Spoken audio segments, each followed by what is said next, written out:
Bonjour à tous, bienvenue dans Finisher pour ce Marathon des Sables version 2022. Alors aujourd'hui nous avons changé de décor, fini le bivouac pour le moment parce qu'il y a une sacrée tempête de sable qui s'est levée en début d'après-midi. Je peux vous dire que ça souffle, alors c'est pourquoi on est dans une très belle tente de bénévoles, une tente berbère traditionnelle. Donc cette étape c'était tempête sur le terrain mais c'était aussi tempête sur le classement général. Tout de suite c'est le résumé de cette étape en images.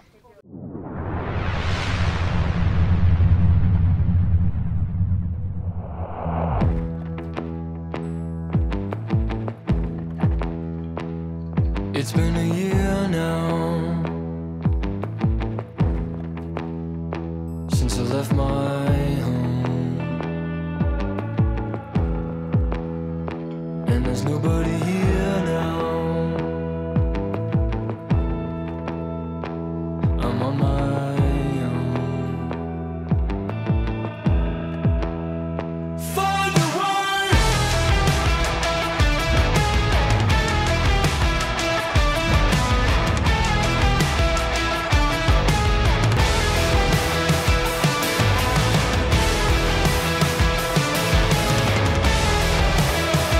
Everybody's here now. Everything is clear now. I've got nothing to fear now. I'll have a final go. Say what you mean now. Say what you feel now. You've gotta reach out so everybody knows. So everybody knows.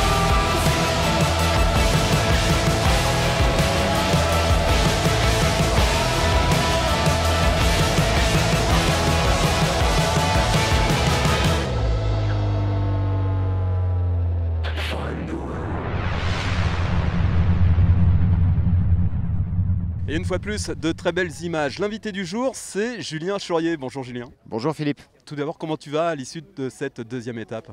Maintenant avec un petit peu de repos, ça va beaucoup mieux. Parce Ouais. que c'est vrai que l'étape a été chaude et il a fallu une petite heure pour reprendre un peu la forme.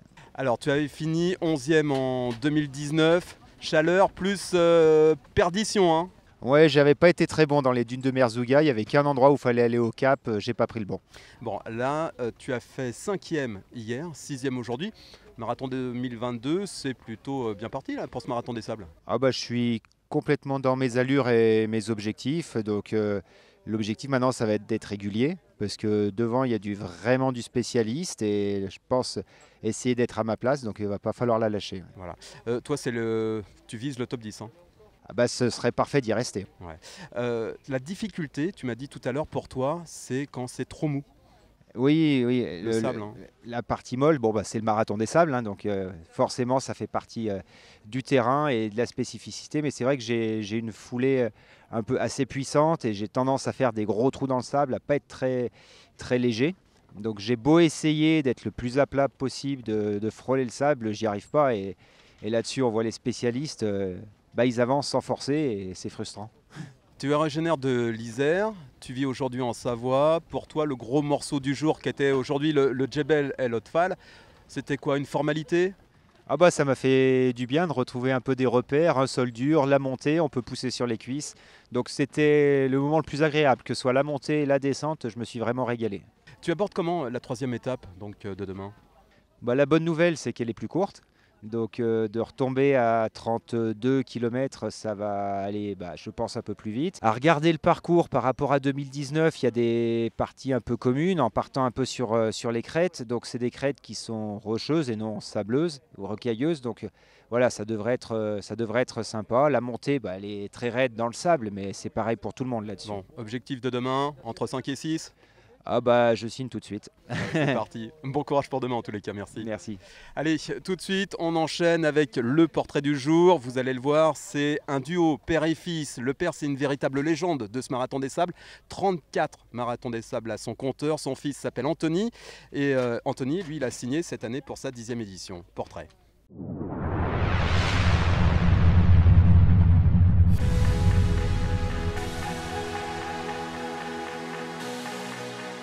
68 ans. Là, je vais participer à mon 34e Marathon des Sables, dont les 33 éditions sans abandon. C'est le record. J'espère que ça continuera encore. Ouais, c'est sympa. Toujours Tu la l'enverras. même envie. Ouais, oui. Toujours la même motivation. Bon, c'est plus dur à se préparer, mais bon, avec l'âge, on prend du poids. Ouais, Bien. ouais, C'est éthique. ouais, ça va. C'est mon fils, Anthony. Ça va, c'est le record. Ouais, ouais. 34, 34e. Et toi? Bah, moi, la première fois que je suis venu, c'était déjà bénévole pour suivre mon père dans cette aventure, parce qu'il l'a fait depuis que j'ai l'âge de 3 ans, donc ça fait partie de ma vie aussi indirectement. Je connais le nom de Patrick Bauer du Marathon des Sables depuis toujours en fait. Et puis après, j'ai eu envie de le faire en courant, et puis maintenant je reviens pour... je pense que c'est une course qui me va bien, et puis aussi je partage ça avec mon père, c'est une grande raison pour laquelle je reviens. Ouais. Et on en a fait d'autres, mais je trouve que le Marathon des Sables c'est quand même la plus belle, donc on revient toujours sur celle-là de toute façon. Dans une petite heure, 34e départ.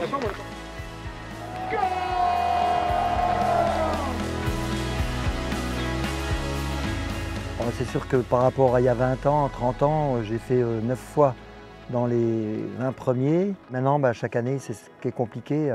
Je recule petit à petit.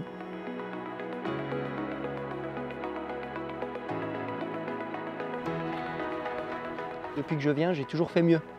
Mais sauf qu'à force, il y a un moment donné, ça ne s'arrête pas. Si je veux faire mieux que 2018, ce sera mieux que 21e. On verra.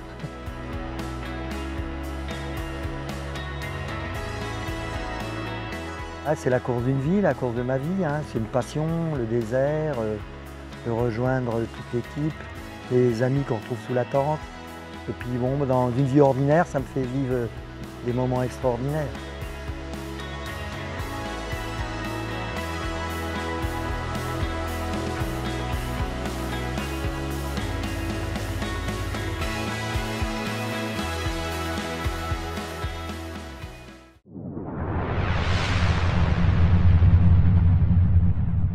Vous le savez, chaque jour, c'est sur le Marathon des Sables, place aux bénévoles. C'est très important, ils sont 420 ici sur le bivouac. Et bien aujourd'hui, mon invité, c'est Margot. Bonjour Margot. Bonjour. Alors Margot, toi, tu as 26 ans, c'est ton deuxième Marathon des Sables. Qu'est-ce que tu viens faire en gros ici? Qu'est-ce que tu viens chercher? Alors déjà, avant tout, mon premier marathon des sables, c'était surtout une expérience humaine. Ça, c'est en octobre dernier. Voilà, le premier, c'était en octobre. Mon papa, il fait partie de la sécurité déjà depuis 6 ans. Et voilà, il m'en parlait 6 mois en avant, 6 mois après. Voilà, c'était vraiment une histoire de famille aussi finalement. Ouais. Et en lien avec mon métier aussi dans le relationnel. Parce que il faut rappeler, tu es infirmière dans la vie. Je suis infirmière en cancérologie à l'hôpital de Troyes. Donc tout est lié, c'est vraiment une expérience formidable, tant au niveau des relations humaines, des souvenirs inoubliables. Est-ce que pour toi, c'est un peu aussi une bouffée d'oxygène? Oui, aussi, on est vraiment, pendant 12 jours, on est vraiment dans une bulle, on oublie tout, on est concentré sur soi, on se retrouve, c'est une thérapie même. Alors, est-ce que ce sont des vacances? Parce que ce Ah matin, non. tu me disais, oui, quand papa y revenait, maman, moi, on lui disait, ouais, mais tu reviens de vacances, on comprend pas que tu sois fatigué. Non, pas du tout, on se lève à 5h30, c'est très physique, on mange pas très bien sur les contrôles, on Ouais, mange parce que peu. tu es au contrôle, Voilà, c'est-à-dire exactement. que toi, tu distribues l'eau quand les coureurs arrivent, en gros. Exactement, on contrôle leur carte d'eau, tout ça, donc toute la journée on est dans le désert, donc c'est pas du tout des vacances, non, Bon, néanmoins, est-ce que tu re-signerais pour un troisième pour bien toi? évidemment. Oui, Alors, on se dit en 2023 en tous ça les cas. marche. Merci Margot. Alors tout de suite, on enchaîne avec eh bien, les coulisses de ce Marathon des Sables. On va partir ensemble sur le PC Course. Le PC Course, c'est l'endroit stratégique du marathon. C'est un petit peu, vous allez le voir, les yeux et les oreilles de cette course.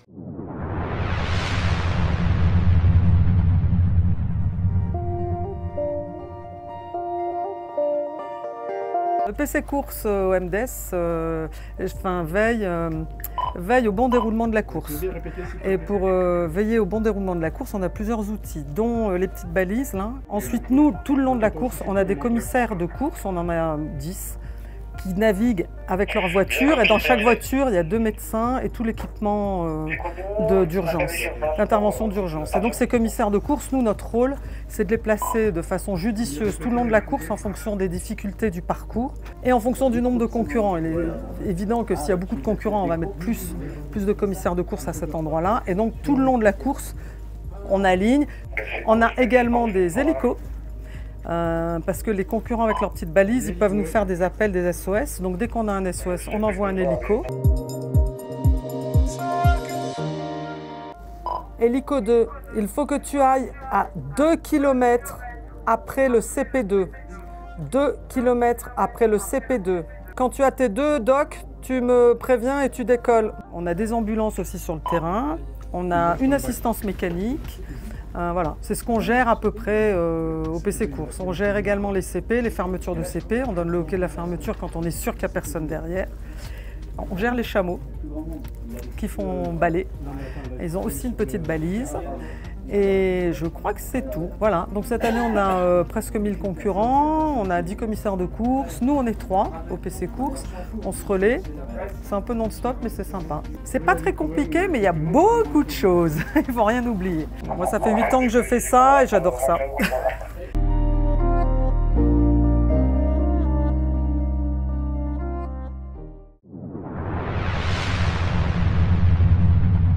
Demain, place à l'étape numéro 3 de ce marathon des sables. Parole d'expert. Manu, bonjour. Bonjour. Alors dis-moi, comment ça va se passer pour nos rescapés du jour demain ? Eh bien demain, on a 32 km au programme. C'est une étape qui va être assez variée avec de belles difficultés mais aussi de très très beaux passages. Ouais, c'est une étape une nouvelle fois piégeuse, non ? Oui, piégeuse. Je pense que toutes les étapes sont piégeuses. Dès lors qu'on est sur le marathon des sables, il ne faut pas s'attendre à une promenade de santé. Ouais. Alors aujourd'hui, c'était Haute-Fall. Le Djebel dans un sens, demain, rebelote, mais dans l'autre sens. Hein. Tout à fait, hier, aujourd'hui tout du moins, on l'a monté par la face rocheuse, donc c'est plutôt facile entre guillemets, bien qu'il ait fait très chaud ce matin et cet après-midi, donc c'était un peu compliqué. Mais demain, on grimpe par la phase sablonneuse, et là il s'agit d'avaler à peu près 250 mètres de dénivelé dans du sable fuyant, hein. On monte de 2 pas, on descend de 3, et ça peut prendre un certain temps. Ouais, donc là, ils montent tous en colonne, les uns derrière les autres, c'est parti. On les fait partir, ils vont faire un zigzag, hein, ils vont partir sur leur droite, ensuite sur leur gauche. Et sur la fin, sur les dernières dizaines de mètres, on a même des cordes fixes pour les aider à franchir le dernier ressaut rocheux. Ouais.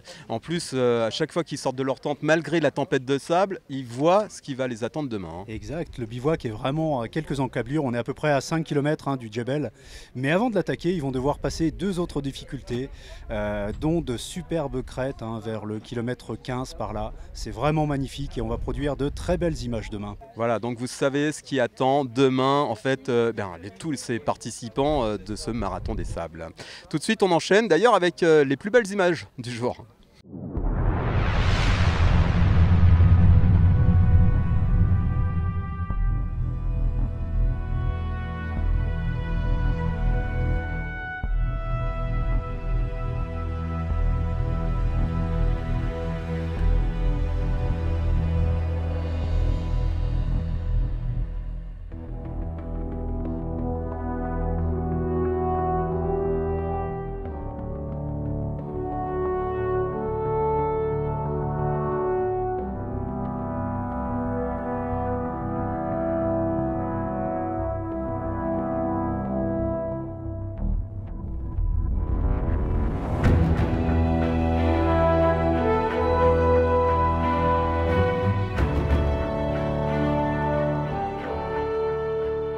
Finisher, c'est terminé. Merci de nous avoir suivis. On se retrouve demain et on se quitte avec ces très beaux paysages.